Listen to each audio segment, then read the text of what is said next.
আপনি আমার বাবার সাথে ব্যবসা করছেন আঙ্কেল, কিন্তু আপনি তো আমাকে চিনেন না।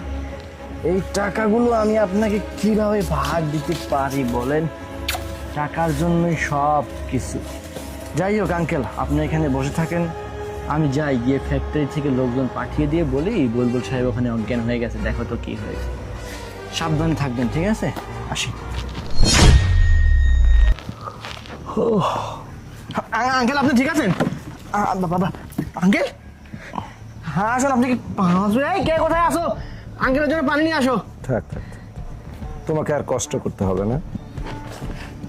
এত সুন্দর পলিসি একটা কোম্পানির মানুষ জানে এবং একটা এই কে পার্টনার। কোথায় আসো? আসো তাড়াতাড়ি আসো আঙ্কেল।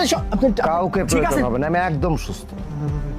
আঙ্কেল আপনার সাথে বিষ ছিল। এই পিচ্ছি পকিন্নির বাচ্চা, বের এখান থেকে। বাবা আমি জানি, আমি সব দেখে। কি সব উল্টাপাল্টা কথা বলতেছে? এই ছোট মানুষ কি সব বলতেছে আঙ্কেল? আপনি ওর কথা একদম বিশ্বাস করবেন না। না না, ছোট মানুষ তো ওর কথা কি বিশ্বাস করবো? আচ্ছা ঠিক আছে, তুমি এই লেবারের পোলা ফাইন এগুলো, এই বের হও এখান থেকে। আমি তোমার বাবার আমল থেকে বাবা আমি ব্যবসা করে আসছি। আমার এই ব্যবসা প্রতিষ্ঠানে আমি তোমাদের পরিবারকে সব সময় সৎ নিষ্ঠা সাথে চিন্তা করেছি যে আমার সঙ্গে তোমরা যখন ব্যবসা করবে তখন আমাকে দুইবার চিন্তা করতে হবে না যে আসলে তোমরা আমার সাথে কোনো ধরনের বেইমানি করতে পারো। একদম চুপ, আমি যেটা বলছি সেটা শোনো। ছোট একটা বাচ্চার কথা আপনি এমন করতে পারেন না। আমি তোমাকে কথাগুলো বলছি, বার্তার কথা বাদ দাও।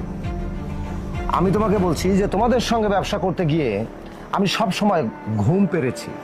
আমি চিন্তা করেছি আমার সঙ্গে তোমরা অন্তত কখনই কোনো চিটারি বাটপারি করবা না। এটা আমি আজীবন ধরে ভেবে এসেছি। আমার মৃত্যুর পরেও আমি আমার ছেলেপেলেকে বলেছি যে যদি তুমি ব্যবসা প্রতিষ্ঠানকে এগিয়ে নিয়ে যেতে চাও তাহলে অবশ্যই ওই পরিবারের সাথে তাদের সান্নিধ্যে ব্যবসা করো, তোমার কখনো লজ্জা যাবে না।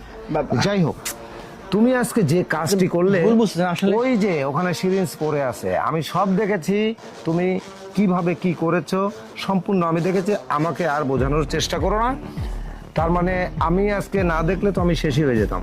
যাই হোক, আমি কিছুক্ষণের মধ্যে পুলিশ নিয়ে আসবো, নিয়ে এসে তোমাকে পুলিশের হাতে তুলে দেব। আর এই কোম্পানিতে প্রোডাক্ট খারাপ করার অপরাধে তোমাকে ফুড যে রিপোর্টটার ইয়েতে আমি তোমাকে একটা মামলা দিয়ে দেব, যে মামলায় এবং তোমার সিভিতে আমি এমন কাজ করে দেব যে আমাদের দেশে কখনো কোথাও গিয়ে তোমার কোনো চাকরি হবে না। তুমি যেন ভিক্ষা করে করে খাও। আঙ্কেল আপনি আমার বাবার বয়স আঙ্কেল, এটা করবেন আঙ্কেল। এই সিকিউরিটি, ওখান থেকে ডাকো তো, ওই যে পুলিশটা ডাকো।